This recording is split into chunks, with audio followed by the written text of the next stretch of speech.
Hey y'all. So unfortunately, my poor little babysitter, she had a sledding accident and broke her leg, her ankle, everything in 3 different places. She had to end up getting a rod put in her leg. She's got staples in her knee. She's got a cast on. So the mommies that take their children there to her home to be watched have all gotten together, and we now are doing meals for her so she doesn't have to get up to try to help, cook for her own family each evening while she's off from babysitting. So today we're going to do something super easy, and I've posted this before, and this is a great dish to take to somebody in an instance like this, or take it to a party, take it to a function, take it to a church dinner, anything like this. It is chicken spaghetti, and it's one of our favorites. My mama has made this all my life, and it's so easy, and it's just a throw together kind of dish, and you'll be so surprised of all the ingredients are so simple to just put in. Now granted, there is one ingredient that is the most priciest, which is a Velveeta cheese. You think of spaghetti, you usually think of like a red sauce. No, this is going to be a cheesy sauce. So I'm going to show you guys exactly what we're going to do. So right now I got a pot of water that has been salted heavily, because you don't want to put too much salt in here, because we're going to put chicken broth in here too, so it's salty. So this has been heavily salted in the water, and I put a little bit of oil. And what I'm going to do is take any kind of spaghetti noodle, a thin spaghetti. I have veggies on hand. These turn white as you cook them, and I will show you that as well. I'm going to use these because I have abundance of these up in my cabinet, and we're going to cook these up today and see what she thinks. So just get you a box of regular spaghetti. It's just a regular box, nothing big about it. I'm going to break them in half, just so they'll be easier to make. And we're going to kind of do like an al dente spaghetti noodle. That's what you need to do. Go ahead and turn your oven on 350 degrees as well, because it says got to go in the oven to continue cooking. So that's why we're doing al dente. Almost done. All right, let's get these noodles going. All right, so now that our noodles are cooked al dente, we're going to just go ahead. You can strain it out if you want to. I got a slotted spoon here, and you're just going to pour them into your pan. So do it however you want. And let me show you how these noodles look. They turn white. They're not green. You can't tell they're vegetable.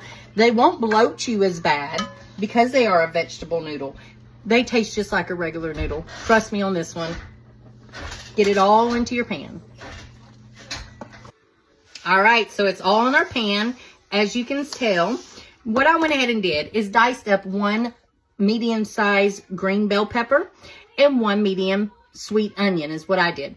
Now, the reason why you got to kind of watch, you don't want to put too much in here. I might not use all that.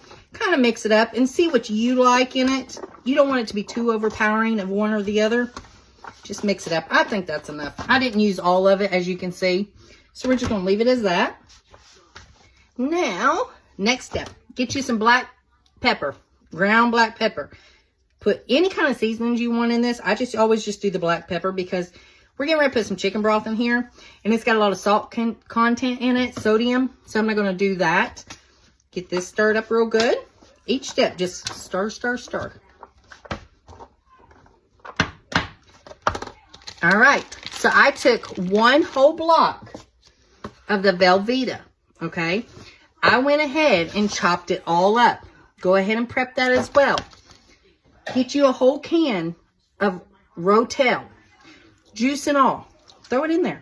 Give it some color. Mix it up. Just like that. It's already looking pretty, kind of Christmassy looking. All right, this is so flavorful. It has such good flavor. And then you want to add garlic and Italians, seasonings, or anything that you want, go for it. This is just how I do it. Take you some canned chicken. Drain it. I strain that juice off. Go ahead and add that in. Again, if you got fresh rotisserie, or if you boiled your own and made your own chicken broth, you fancy. Go you. Put it in there. Mix it all up just like that. I'm going to do 2 cans. Put them both in. There we go. This is such an easy dish. It takes very little effort. You're not touching a lot of stuff. So that's good. Just like that. cut up all that meat. Okay, it's all mixed up good. Take that entire block, it was a big block, velvetta, and put it in. Just like that, and mix it up. All right, so our cheese is completely mixed in well in there. Get you a big box of the chicken broth, and I'm probably gonna do about half of this because I just need a couple cups. That's all I need, and add that to it, just like that. And then we're gonna stick this in the oven, about almost half. There we go. Give it a good mix again, and see your consistency, see if it's got enough juice, and then we'll cover it and stick it in the oven. Get it good and covered. And it's going to take probably about 30 minutes, something like that. You just kind of want to check it, stir it a little bit in between, and I'll let you guys see what it looks like when we're done. We're not going to be tasting it today, but I've tasted this before with you guys on another video. This is amazing. I've even made this at my baby shower. I made a huge bulk of it, and it was the highlight of the meal at my baby shower. So it's a good one. All right, guys, let's put it in. All right, y'all, the chicken spaghetti is out of the oven. Looks amazing, smells so good. We're gonna get this covered up, take this to our sweet babysitter, and hopefully she'll have an easier night of not having to cook for anybody. All right, guys, give this one a try. It's a good one. It's delicious chicken spaghetti. Till next time, bye, y'all.